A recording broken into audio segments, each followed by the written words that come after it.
tambayan kayo ng mga dapat nyo iwasan, yung mga kriminal. Ay, oo at naman. mga masasamang loob gaya ng mga holdupper at snatcher dahil alam nila may mga perang dala. Correct. Sabi nga nila, balik eskwela. Balik ano? Balik gang din. Parang ganun. Kaya maging alerto ho at alamin ang kanilang modus. Panoorin po natin yan.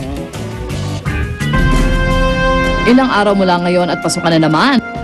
Pero bago yan, bayaran muna ng tuition at iba pang school fees ang kailangang harapin. At dahil enrollment time, naglipanan na naman ang mga taong may masamang intensyon kung saan ang binibiktima ay mga kawawang magulang at minsan pati mga estudyante na dala-dala ang kanilang pambayad sa eskwelahan. Using a sharp object. Ito yung mga ganitong modus ng mga ibang criminal elements na nagsasamantala doon sa mga tao who are ganito school enrollment, who take advantage of parents or students na papunta sa eskwelahan para mag-enroll. Isa raw ang slashing sa talamak na modus lalo pat marami ang nag-e-enroll na may dalang malaking halaga. Ang estilo nila, pagnanakaw ng hindi mo namamalayan. Ang krimen ito ay kadalasang ginagawa ng dalawa o higit pang katao. Ang kawawang biktima ay lalapitan ng isang kagrupo para ma-distract. Sabay dukot o laslas naman ang bag nito ng isa pang kasabwat.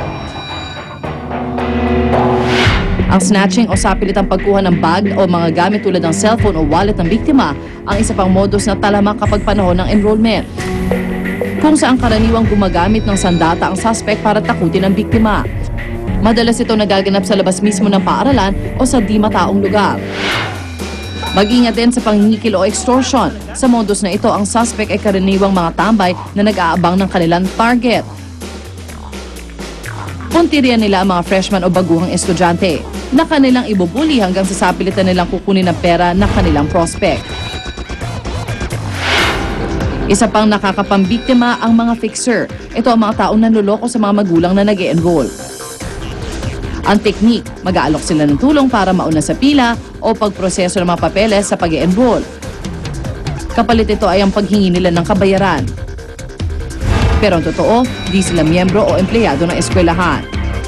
Dahil sa dami ng modus na maaaring makapambiktima ngayong panahon ng enrollment, may paalala ang mga kinaukulan. Ang po nating bibigyan ng opportunity yung criminal elements na gawan tayo ng krimen by being vigilant, by being alert, by reporting to the authorities yung mga suspicious activities ng mga taong nakapaligid sa mga eskwelahan. Sa lahat ng pagkakataon, doble ingat ang kailangan, kaya't maging alerto upang hindi mabiktima ng mga modus operandi.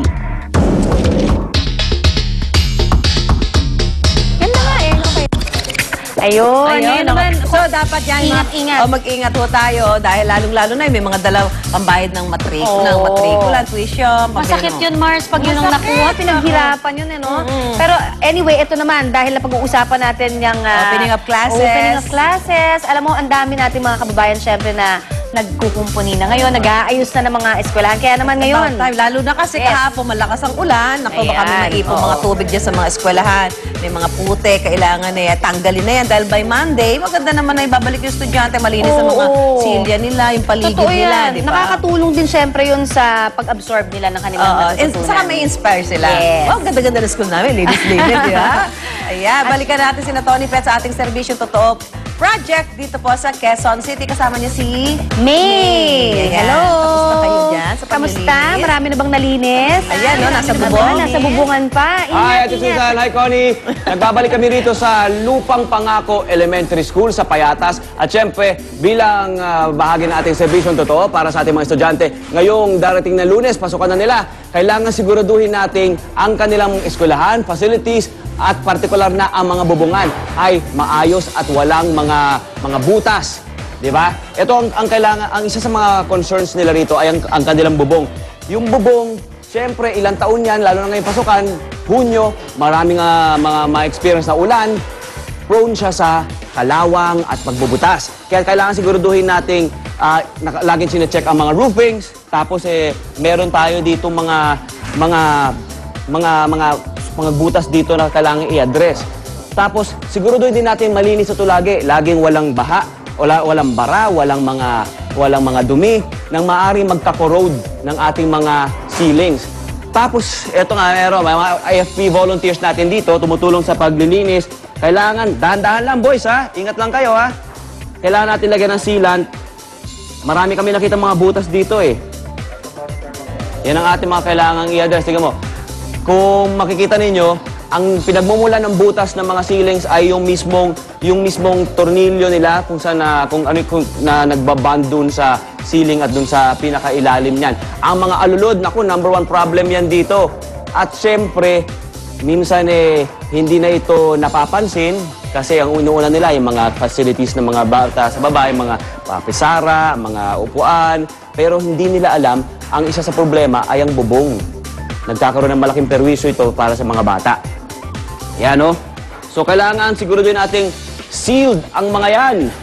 Tatakpan natin ng epoxy, ang mga butas sa bubong at alulod. Marami pa tayong gagawin. Marami na mga volunteers dito. At daming trabaho. Sisiguraduhin namin lahat ito sana ma-address, di ba? Bago pumasok ang mga bata. Meron din papakita sa inyo si May. Si May kasama pa ng ibang mga AFP volunteers dyan. May, what's up, May? Hey, thank you, Kuya Tony. Pwede ba enjoy na enjoy ako dito? Kung dyan naman usapang alod at saka yero, eto, usapang kanal naman. O kasama ko ang dalawang magigiting na AFP volunteers. Ayan, inaayos namin yung kanal dito. Etong area na to kasi, open, bukas. So wala po tong bubong. Marami dito mga estudyante na laging nakatambay, nag-aaral ng lesson. Yan, so nakikita niyo po ha, talagang walang husiling yan. Kung dumagsaho o bumagsak ang ulan, at naku, nandito sa area na to, tumama, nag-iisa hong kanal ito ng eskwelahan.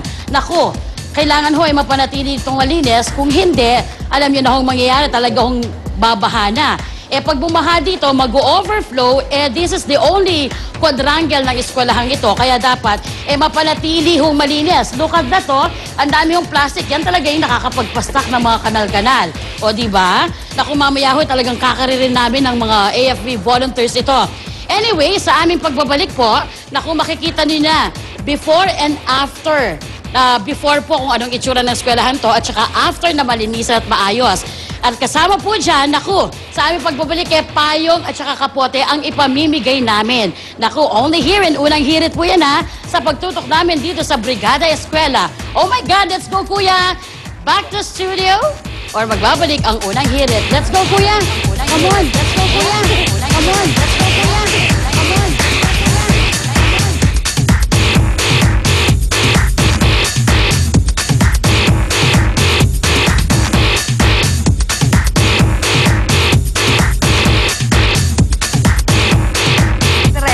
Yes, Maren, ako, eto na. Dahil talaga naman, alam nyo na, special ang araw na ito para sa ating birthday girl. Ni Rhea Santos. Buong buhay natin, ni Rhea Santos. Naku, mamaya ako abangan ninyo yung niluluto niyang birthday recipe na masarap daw. Balita ko.